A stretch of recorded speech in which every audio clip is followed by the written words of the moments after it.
Good morning. In today's class, we will be studying about the topic binary search tree deletion.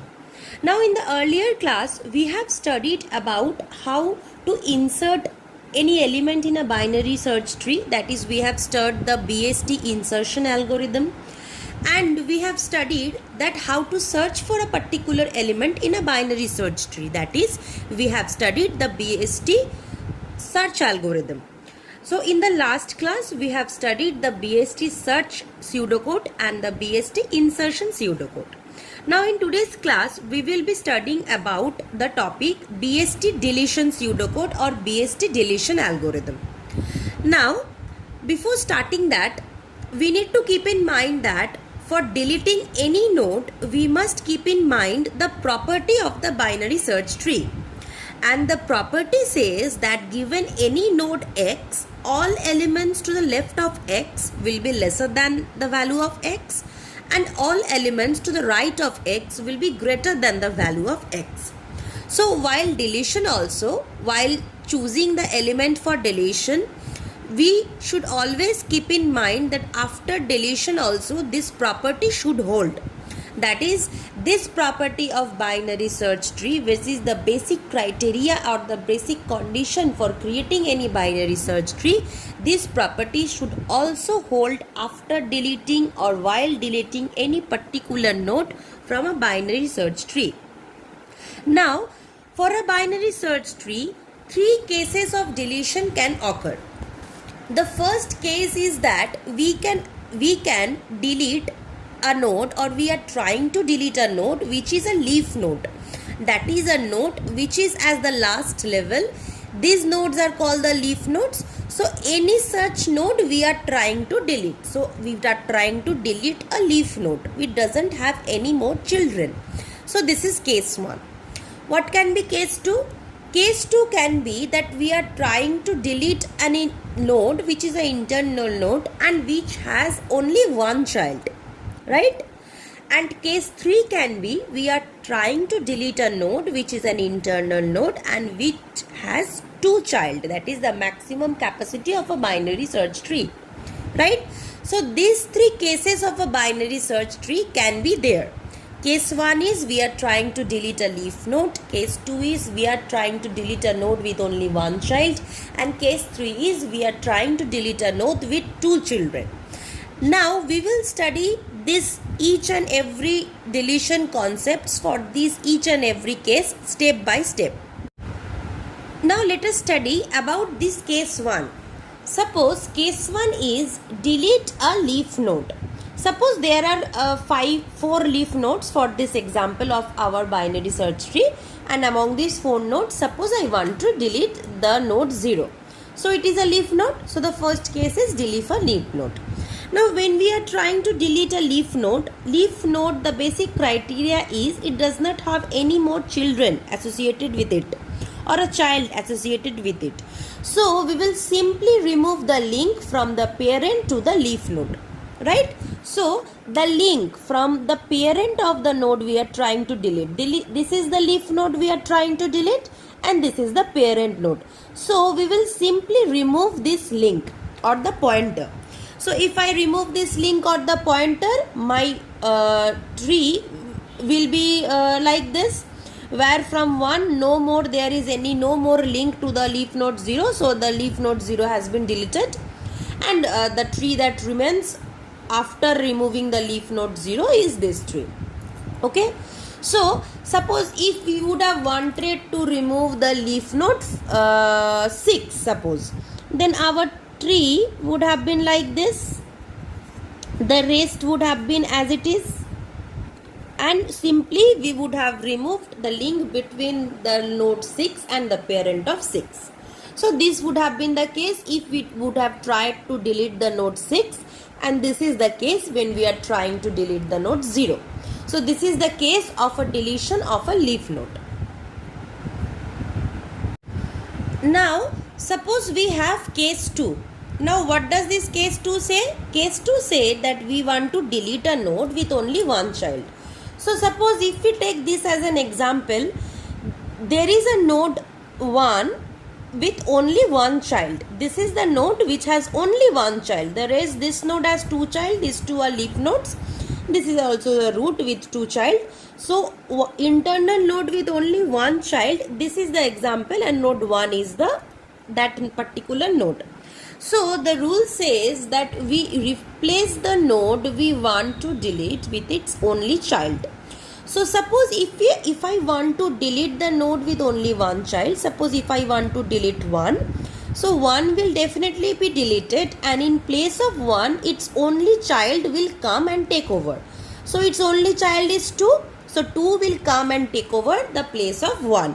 So the output of this tree will be like this, right? So the node 1 was deleted, its only child 2 came and replaced its position, and in this manner we learned how to delete a node with only one child. Now the case 3 is that we want to delete a node with two children.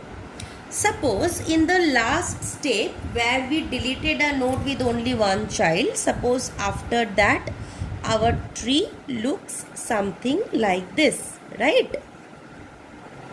So suppose in this example the node with two children is 5. Suppose we want to delete 5, that is the node with two children. So remember something, that in order to delete a node with two children, we will have to replace that node with the in-order successor of that node. That is the in-order successor of the node which we are trying to delete. Now let us understand that why we are doing this. Now we know that in a binary search tree, the in-order traversal gives us the sorted version of the list of nodes, which will give us the sorted version of our entries, now which in turn ensures that the binary search tree property is held, right? So if I do the in-order traversal, for this in-order traversal we know left, root and right. So if I do the in-order traversal of this part, it will be 4, 5 and 6. Now if I notice this 4, 5 and 6 is the list of sorted list of nodes, right? This 4, 5 and 6 is the sorted list of nodes. So this is the property of a binary search tree we always want to represent. Like after deletion of a node with two children, whatever node will come and replace, that node should also give the in-order successor. That means if I do the in-order traversal of that part of that subtree of the node, that should also give the sorted list of elements like this. So in order to do that, now how do we get the in-order successor? Now in-order successor means that